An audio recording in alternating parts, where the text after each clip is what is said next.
मसीह की मैं परमेश्वर का धन्यवाद देता हूं आज के इस दिन के लिए। और हम पिछले दिनों से लूका रचित सुसमाचार से देखते आ रहे हैं और उसका 14वां अध्याय हमने कंप्लीट किया है और हम 15वें अध्याय में आए हैं। और 15वें अध्याय की जो हम हेडिंग को पढ़ते हैं, जो पहले पद की हेडिंग है, खोई हुई भेंट का एक दृष्टांत है जो हमारे प्रभु यीशु मसीह के द्वारा दिया गया।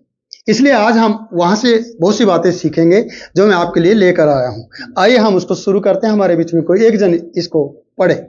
सब चुंगी लेने वाले और पापी उसके पास आया करते थे ताकि उसकी सुने, पर फरीसी और शास्त्री कुड़कुड़ाकर कहने लगे, यह तो पापियों से मिलता है और उनके साथ खाता भी है।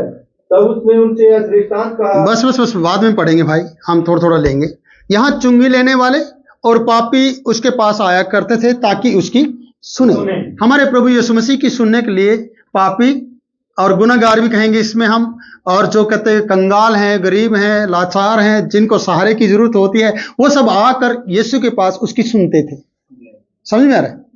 और यहाँ पर फरीसी भी हैं, शास्त्री भी हैं, जो अपने आप को धर्मी ठहराते हैं, अपने आप को बड़ा योग्य समझा ठहराते हैं कि हमारे अलावा और कोई भी अच्छा इंसान नहीं है। अपने आप को सही और राइट सब कुछ ऐसा ठहरा कर यीशु मसीह के बातों पर सवाल खड़ा करते हैं। और ये पापी गुनाहगार चुंगी लेने वाले सुनने के लिए आते हैं, बोलने के लिए नहीं आते। लेकिन फरीसी, शास्त्री, सदूकी बोलने के लिए आते हैं। अब आप समझना, कुछ लोग यहां भी बोलने के लिए आ रहे होंगे, हमें ये बोलना आज पास्टर को, हमें आज वो चर्च में आ जाएगी, मेरी किस्त नहीं भरी, उसको ये बोलना है, चर्च के सामने उसकी बेइज्जती करनी है, चर्च के सामने बेइज्जती करनी है, या चर्च के अंदर खड़े होकर बेइज्जती करनी है। मतलब क्या? बोलने के लिए आते हैं। कुछ लोग सुनने के लिए आते हैं, जिन्होंने अपने आप को पापी ठहराया या अपने आप को समझते कि हमें तो लोग पापी कहते हैं, हम तो गुनाहगार हैं और हम इस योग्य नहीं हैं कि हम उसके सामने बोले। हम ऐसे हैं कि हमें सुनना चाहिए और सुनने के बाद अपने जीवन को बदलना चाहिए। वो हैं यहां पर चुंगी लेने वाले और पापी जो यीशु की सुनने के लिए आते हैं। समझ रहे मेरी बात को? हमें जानना है इस बात को और इस बात को समझना है कि हमारा प्रभु यीशु की सुनने के लिए कौन कौन लोग आ रहे हैं और सुनाने के लिए कौन कौन है। सुनाने वाले वो लोग हैं जो अपने आप को धर्मी ठहराते हैं, हफ्ते में कहीं फास्टिंग रख लेते हैं, दान दशवांश देने की बात करते हैं, चिट्टे कपड़े पाने की बात करते हैं, बड़े बड़े पद की और पदवी की बात करते हैं। वो आकर यीशु को सुना रहे हैं। जिन्हें धर्म का ठेकेदार बना दिया गया है, वो आकर यीशु को सुनने नहीं, सुनाने आ रहे हैं। समझ रहे मेरी बात को? अब आप समझना, निर्णय आपके हाथ में है कि आप चर्च के अंदर, आराधनालय के अंदर सुनने आते हैं या फिर सुनाने आते हैं। कई बार हम सुनाते हैं, बस सुनते कभी भी नहीं है। और जब तक आप सुनोगे नहीं तब तक कुछ कर नहीं पाओगे। याद रखना, जब बच्चों के एग्जाम अभी चल रहे हैं, मालूम है आप लोगों को, जिस बच्चे ने बड़े ध्यान से सुना और ध्यान से देखा, ध्यान से पढ़ा और ध्यान से समझा, उसकी कलम चल रही है। उसकी कलम और अकल बुद्धि सब चल रही है। वो एग्जाम में लिख रहा है सही से और अच्छे नंबर से पास हो जाएगा, क्योंकि वो सुन रहा है क्लास के अंदर। पहले सुनना होता है, समझ रहे? और जब फेल हो, है ना, जब फेल हो जाता है फिर क्या, उसे क्या माँ बाप सुनाते हैं? नहीं सुनाते, सुननी पड़ती है। फिर सुनता है, फिर फायदा क्या है? डांट फटकार सुनता है, उसका फायदा है? जब सुनाने वाला सुना रहा था, उसका टीचर, उसका गुरु उसे सुना रहा था, तब उसने उस बात पर ध्यान नहीं दिया, तब मजाक किया, ठट्टा किया, हंसी मजाक करती रही और बाद में पता चला कि फेल। यहां चुंगी लेने वाले, यहां पापी पास हो जाएंगे, फरीसी फेल हो जाएंगे, सदूकी लेने वाले फेल हो जाएंगे। कारण फेल होने का, क्योंकि ये सुनाने आते हैं, सुनने नहीं आते हैं। यहाँ पापी, गुनाहगार, लाचार, कंगाल, गरीब सब सुनने आ रहे हैं। किससे? यीशु की वाणी को। वो यीशु से उम्मीद रखते हैं कि प्रभु कुछ देगा, प्रभु हमें चंगा कर देगा, प्रभु हमारी जरूरत को पूरा करेगा और हमें उसकी सुनकर अपने जीवन को बदलने की जरूरत है। वो सुनने के लिए आते हैं। प्रिय, मैं आपसे कहना चाहता हूं, जब तक आप सुनने नहीं आओगे ना, तब तक आप सुनने रहोगे, सुनते हैं, जीरो बने रहोगे।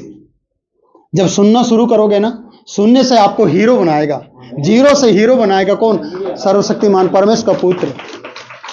विश्वास कीजिए कि मैं सुनाने नहीं, सुनने आता हूं। समझे? आप समझेंगे तभी बात बनेगी, वरना यहाँ अधूरापन लगेगा। मैं आगे बढ़ना चाहूंगा, पढ़े भाई। पर फरीसी और शास्त्री कुड़कुड़ाकर कहने लगे, यह तो पापियों से मिलता है। जो सुनने नहीं आते ना, सुनाने आते हैं, उनके पास कितनी शिकायतें होती हैं। जो विश्वासी चर्च से भटकता है ना, पास्टर से भटकता है, भेड़ों से भटकता है और झुंड से अलग हो जाता है, उसके पास वो सी शिकायतें रहती हैं।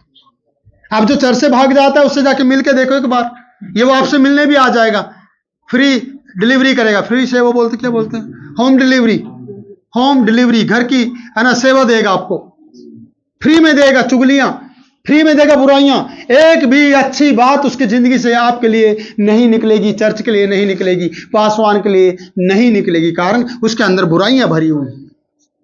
ये चर्च के नजदीक रहने वाले, आराधनालय के, कौन सदुकी फरीसी ज्ञान शास्त्र को पढ़ने वाले हैं, ये बाइबल है ना धर्म शास्त्र को पढ़ने वाले लोग हैं, लेकिन इनके अंदर क्या भरा है?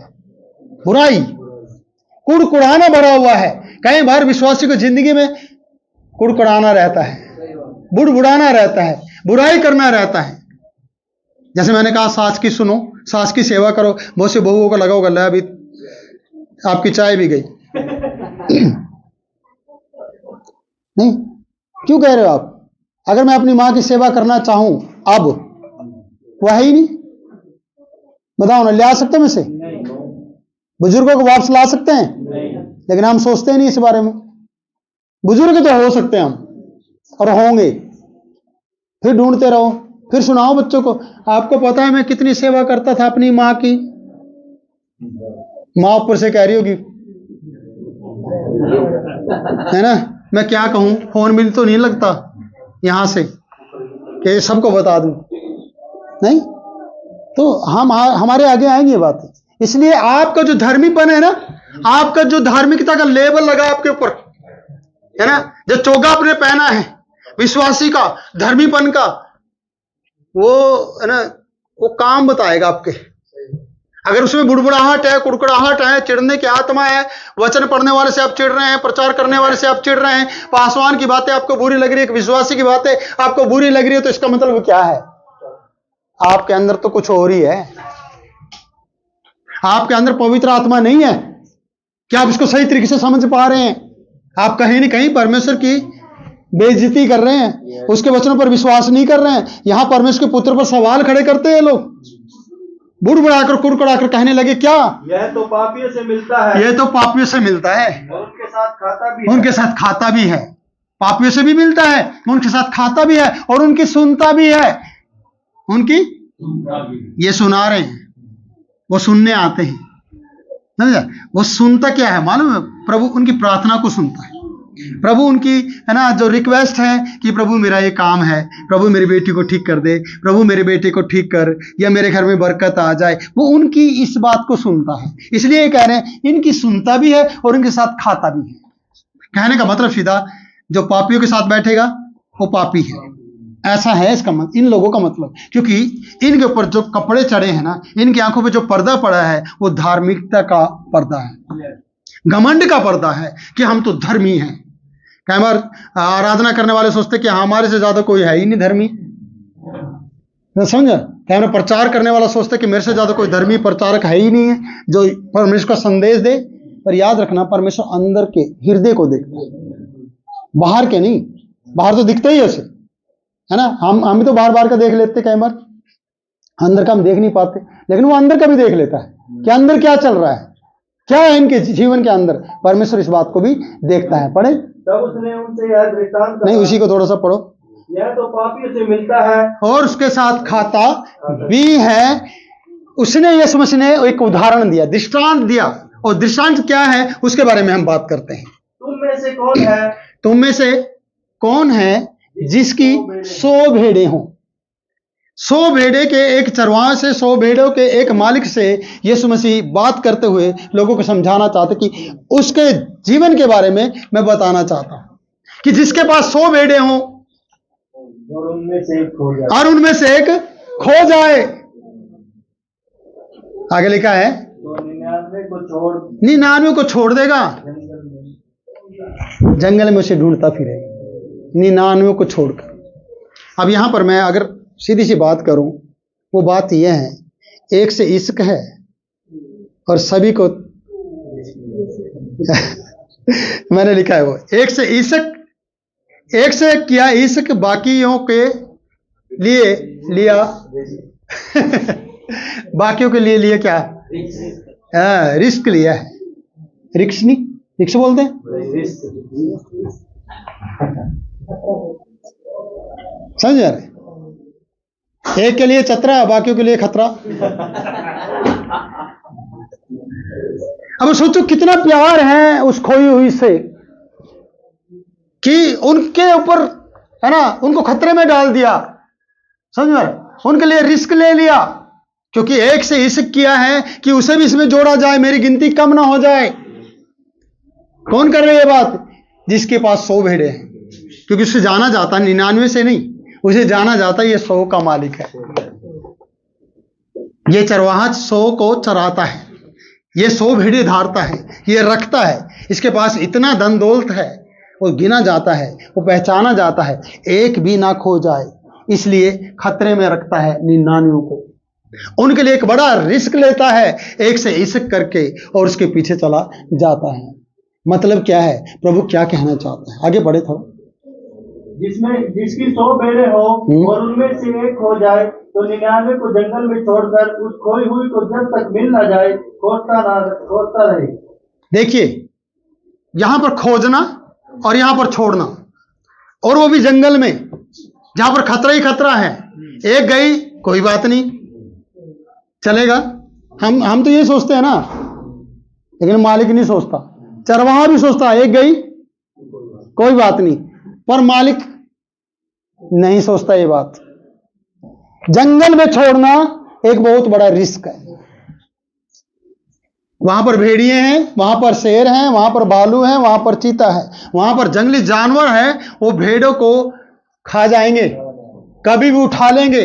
फिर एक नहीं, वो झुंड को तितर बितर कर देंगे। फिर जब गिनती होगी 50 रहेगी, एक तो पहले चली गई थी।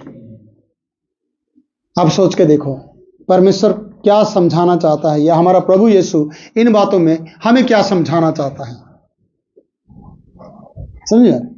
इसलिए यीशु मसीह इन फरीसियों को, इन शास्त्रियों सदूकियों को, जो धर्मीपन का पहरावा पहने हुए हैं, जो धर्मी दिखते हैं, जो धर्म की बातें करते हैं, जो पापियों से दूर रहते हैं, जो पापियों को मुंह नहीं लगाते हैं, जो पापियों को कुछ समझते ही नहीं है और चुंगी लेने वालों से नफरत करते हैं, उनको ये कहना चाहता है कि जो तुम मुझे बदनाम कर रहे हो कि मैं पापियों के साथ बैठता हूं और खाता हूं और उनकी सुनता हूं, तुमने तो कभी मेरी सुनी ही नहीं।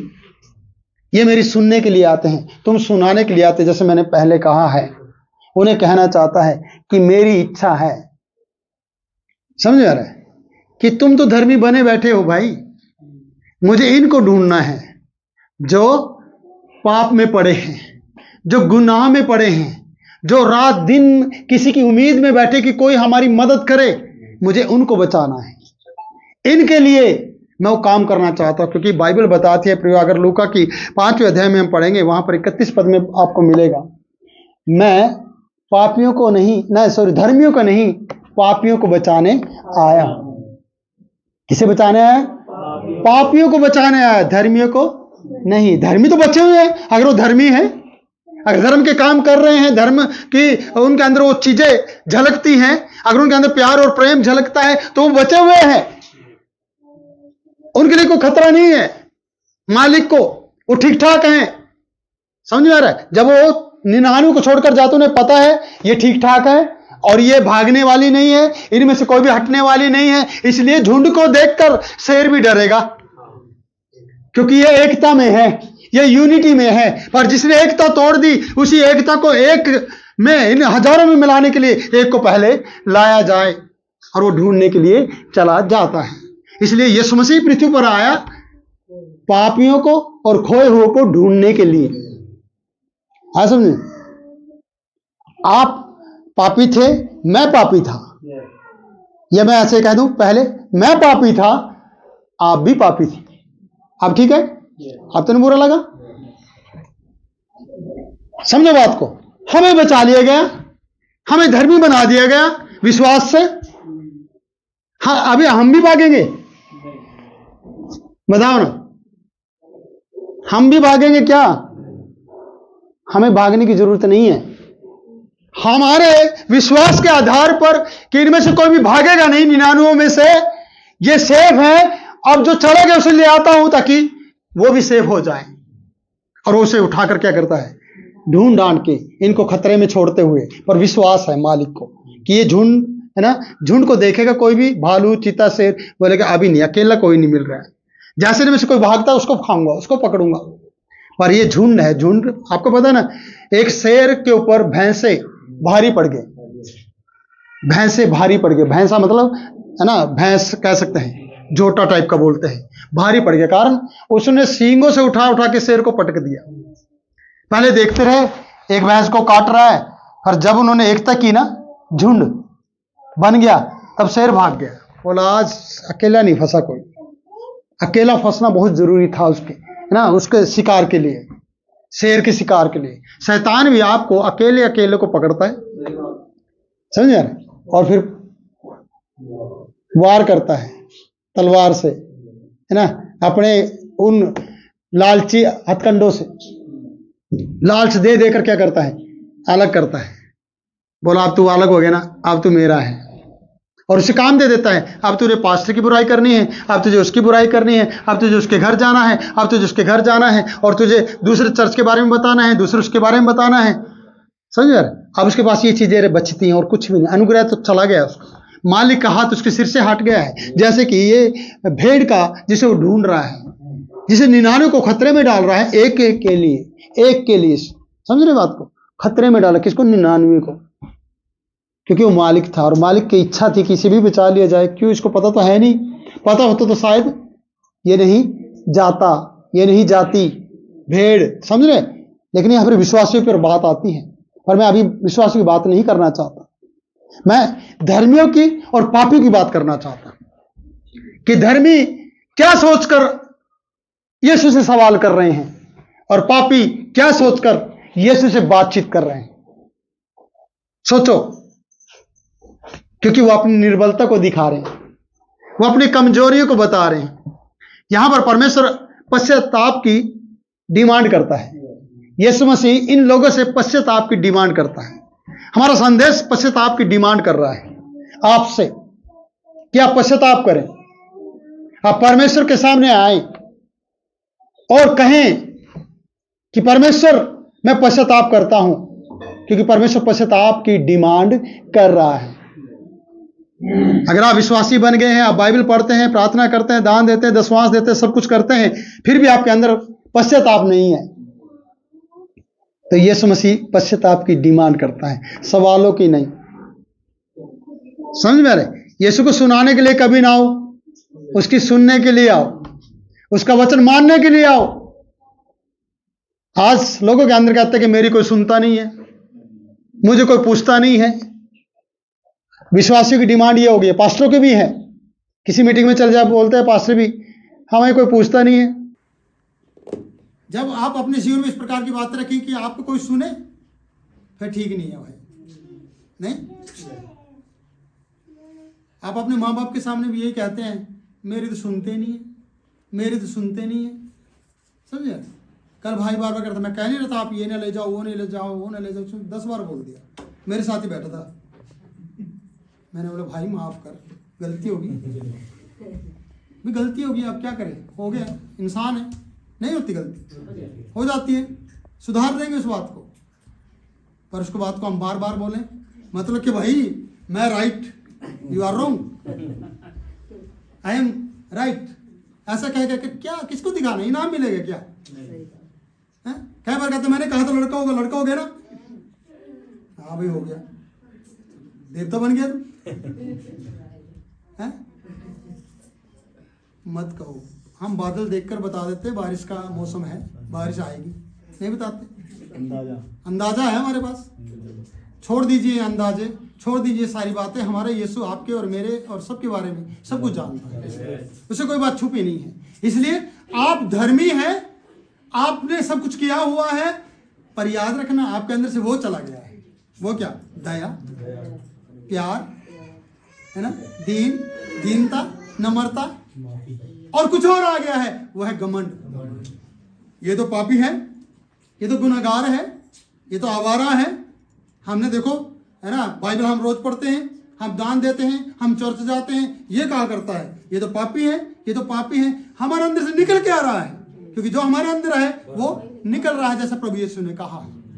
जो हमारे अंदर है वो बाहर आता है। ये धर्मी समझते हैं अपने आप को, कपड़ों से धर्मी दिखते हैं, प्रार्थना लंबी लंबी करते हैं, कैसी लंबी लंबी, और चौका पहनकर चौराहों पर खड़े होके बहुत सी ऐसी ऐसी बातें करते कि ओ हो असली धर्मी तो ये है। और एक पापी बिना चिल्लाए, समझे, बिना कोई ब्लेम किए अपने ऊपर कहता है मैं पापी हूं, मैं गुनाहगार हूं, मैंने पाप किया है, मैं इस योग्य भी नहीं हूं कि तेरे सामने अपना सिर उठा सकूं। और परमेश्वर उस पर तरस खा लेता है, क्योंकि हमारे जो हम अपने आप को धर्मी समझते हैं ना, तरस तो चला जाता है, दया हमारे अंदर होती नहीं है। लेकिन पापियों के दिल में फिर भी दया है, पश्चाताप है इनके जीवन में। इनके जीवन में बहुत सी ऐसी बातें हैं, दीनता नम्रता है, और कोई ब्लेम नहीं है, कोई शिकायत नहीं है इनके जीवन में। और ये प्यार कर रहे हैं किससे? प्रभु से, और उसकी सुन रहे हैं। हम विश्वासी कई बार सुनते नहीं है प्रियो। मैं आपसे बताना चाहता हूँ कि आपको सुनना कितना जरूरी है, सुनकर अपने जीवन को बदलना कितना जरूरी है। मैंने कहा कि परमेश्वर पश्चाताप की डिमांड कर रहा है। अगर आप चाहते कि हम पश्चाताप के साथ प्रभु के सामने आए और घुटनों पर आकर उससे प्रार्थना करें, तभी हम क्षमा किए जाएंगे, और वो हमारी भी सुन लेगा। फिर आप कहेंगे हमारी सुनता ही नहीं है, ये डिमांड तो रहेगी, हमारी सुनता नहीं है। कभी आप उसकी सुनते हो? जब परमेश्वर का दास कहता है भाई बड़ी दीनता से नम्रता से बात किया करो, बोया हुआ कुछ भी आगे आ सकता है, कांटे बोगे। एक पेंचर लगाने वाला अगर सोच के ये सोचे कि सारी सड़कों पे किले डाल दूं, मेरी सेल हो जाएगी बहुत तकड़ी, समझे, किले डाल दूं, तो हो सकता है परमेश्वर पेंचर नहीं होने देगा। और जब वो चलेगा, उसे इमरजेंसी हो, तो उसकी गाड़ी का पंचर होता रहेगा। कमा लो क्या कमाओगे, क्योंकि आपने गलत किया है। गलत नहीं करो, अच्छा करो। अगर आपके साथ गलत हो रहा है ना, परमेश्वर के ऊपर छोड़ो, परमेश्वर की योजना में हो रहा है। समझ, मैंने यूसुफ के बारे में बोल रहा था, मैं यूसुफ को प्रधानमंत्री बना दिया। प्रधानमंत्री बनने के लक्षण थे ये? बताओ ना। मारने का षड्यंत्र, गड्ढे में गिराने का षड्यंत्र, निकालने का षड्यंत्र, बेच देने का षड्यंत्र, समझ यार। और जिस घर में रहना उस घर की पत्नी के द्वारा षड्यंत्र है, बलेम या षड्यंत्र ही कहेंगे। फिर जेल में, समझ यार, वहां भी खतरा ही खतरा। कहीं भी उसे प्रधानमंत्री बनने का मौका नहीं था। लेकिन कौन कर रहा था? परमेश्वर कहता है मैं ऐसा करके दिखाऊंगा, तू कहेगा मैं प्रभु थक गया, मेरी समझ में नहीं आ रहा, मैं क्या करूं। प्रभु कहते मुझे तो आ रहा है, मेरी तो समझ में आ रहा है कि मैं क्या करने जा रहा हूं, समझ यार। इसलिए अपनी समझ का सहारा, संपूर्ण भरोसा हम जब अपनी समझ का सहारा लेके चलते हैं ना, तब हम कहीं न कहीं अपनी समझ में फेल हो जाते हैं। और हमें फेल नहीं होना, उसमें हमें विश्वास करना है, और हमें यह सोचना है कि प्रभु तू मेरे साथ हो। इसलिए ज्यादा धर्मी बनकर, धर्मी का पहरावा पहनकर आप उससे भी बड़े पापी हो। नहीं, आप क्या है? उससे बड़े पापी। पाप करने वाला पापी ही नहीं, क्योंकि पश्चाताप कर रहा है, वो धर्मी बनने के लिए तैयारी कर रहा है। परमेश्वर से धर्मी बनाने के लिए उसके आंसू को पोंछ रहा है, उसके आंसू को, उसकी दीनता और नम्रता को देख रहा है। पर जो अपने आप को धर्मी कहते हैं, धर्मी ठहराते हैं, उनके अंदर पश्चाताप तो है ही नहीं। पापी वही है जिनके अंदर दीनता नहीं है, नम्रता नहीं है, बस कपड़े बदले हैं। नहीं, सिर्फ कपड़े और पहरावा और दिखावा किया है धर्मीपन का, लेकिन पश्चाताप तो उनके अंदर है ही नहीं। किसी पे तरस खाना उनके अंदर है ही नहीं। इसलिए पापी हम उसे नहीं कह सकते प्रियो कि है ना वो रो रहा है, ये गुनहगार इसलिए रो रहा है यार। नहीं, वो अपने पाप धो रहा है। क्या कर रहा है? आंसुओं से अपने पाप को धो रहा है। जो पत्थर उठा रहे थे, नहीं, जो उसे मारना चाहते थे, जो उसे यीशु के पास ले आए थे, वो कह रहे थे सजा दे। मूसा तो ये कहता है, व्यवस्था तो ये कहती है, तू क्या सजा देता? हम भी तेरी सजा देखते हैं, तेरा कानून क्या है? उसका कानून तो उनके विरुद्ध में था। किसका कानून? यीशु मसीह का कानून किसके विरुद्ध में था? इन धर्मी लोगों के, जो अपने आप को धर्मी ठहरा थे, अपने आप को पवित्र ठहरा रहे थे, उनके पाप प्रकट हो गए। कैसे? जब कहा पहला पत्थर वो मारो जिसने कभी पाप ना किया हो, जिसने कभी व्यभिचार ना किया हो, जिसने कभी झूठ ना बोला हो, पहला पत्थर वो मारे। आज हम सब कुछ करने के बाद क्या करते हैं? पत्थर उठा के रखते हैं, समझ में? मारने के लिए, किसी को भी मारने के लिए हम तैयार हैं। मैं कहता हूँ कि तुम तोड़ने पे ज़्यादा विश्वास करते हो, बनाने पे नहीं। हाँ सही है, बनाने पे विश्वास कीजिए और बनने पे विश्वास कीजिए। आप बनेंगे तो आपकी संतान बनेगी, आप बिगड़ेंगे तो आपकी संतान बिगड़ेगी। समझ रहे बात को? इसलिए धर्मीपन का पहरावा छोड़ के पश्चातापी हृदय से परमेश्वर के लिए उसकी बेटा बेटी बने, क्योंकि हम विश्वास के द्वारा धर्मी ठहराए जाते हैं। किसके द्वारा? विश्वास के द्वारा धर्मी ठहरते हैं, पश्चाताप के द्वारा धर्मी ठहरते कि हमने यीशु के सामने पश्चाताप किया है। हर एक उस बुरी बात का लेखा देना पड़ेगा हमें। इसलिए कह रहा हूँ प्रियो, ज़्यादा धर्मी बनकर और ज़्यादा कपड़ों पर भरोसा करते हुए, ज़्यादा सुंदरता पर भरोसा करते हुए, पढ़ाई पर भरोसा करते हुए, घमंड और रोजगार पर भरोसा करते हुए, आपका ये घमंड दर्शाता है कि आप अब तो सही चल रहा है जी सब कुछ, कब बिगड़ेगा आपको पता नहीं है। इसलिए कहता हूँ बदल दो अपने आप को और अपनी ज़िंदगी में पश्चाताप ले आओ। सुनने आ जाओ, सुनाने के लिए मत आओ। अगर आपको सुनाना ही है पास्टर को, किसी और को सुनाओ। समझ रहे? परमेश्वर को सुना दो जो भी सुनाना चाहते हो, पर पश्चातापी हृदय वाले की सुनता है, वो आंसू के साथ सुनता है। समझ रहे? सोच के देखो। भाई वो भी इस प्रकार से कह रहा था कि आप डॉक्टर को जाके क्या ठीक करके दिखाओ, नहीं ठीक करेगा तो देख ले, दे दोगे धमकी? आप क्या करते हैं? पश्चाताप, रिक्वेस्ट। जो कहता है इतने भर दो। यहाँ तो क्रिसमस के मांगते भी डर लगता है, नहीं? उसके लिए भी कहना तो बड़ा सोच समझ के सोचना पड़ता है कि यार क्या कहें, रहने दो, छोड़ पड़े, डर लगता है। और डॉक्टर सीधा बोलता है 1 लाख वहां जमा कर दो, काउंटर पे जमा करा के आओ। बंदा मर रहा है, परवाह नहीं हो, नहीं बोलो पहले पैसे जमा कर दो वहां पर। करवाता नहीं करवाता? यहाँ तो क्रिसमस खत्म होने के बाद भी नहीं है जमा करे अभी तक। सोचने वाली बात है कहाँ तक हम, है ना, यह झूठ का पहरावा या मतलब कैसे धर्मी बन के कपड़े पहन कर रखेंगे कि हम तो बहुत धर्मी हैं। भाई धर्मी का कोई भी लक्षण तुम्हारे अंदर दिखाई नहीं देता है।